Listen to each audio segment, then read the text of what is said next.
మంచిని మంచిగానే చెప్పుకోవాలి. మమతా బెనర్జీ ఒక చక్కటి పాయింట్ రైజ్ చేసింది.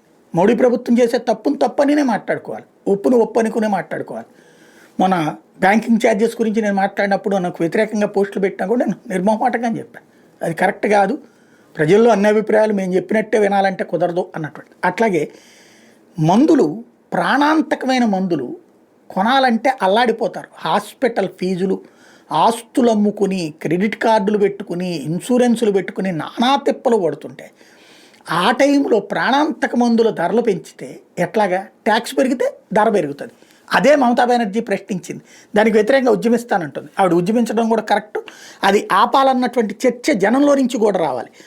వాస్తవంగా యాంటీబయాటిక్స్, పెయిన్ కిల్లర్సు, గుండె జబ్బులు, షుగర్కి సంబంధించిన మందులకి ఇప్పుడు తాజాగా ధర పెరుగుతోంది. 2023తో పోలిస్తే 24 క్యాలెండర్ సంవత్సరంలో నమోదైన ట్రోకు ద్రవ్యోల్బణం ఆధారంగా ఈ మెడికల్ ధరల్లో 1.74% వరకు ధరలు పెరిగినట్టు అధికారికంగా చెప్తున్నటువంటి పరిస్థితి. యాంటీబయాటిక్ అజిత్రోమైసిన్ 250 mg ఒక్కో ట్యాబ్లెట్ ధర 11 రూపాయలు 87 పైసలు, 500 mg 23 రూపాయలు 97 పైసలు పెరిగింది.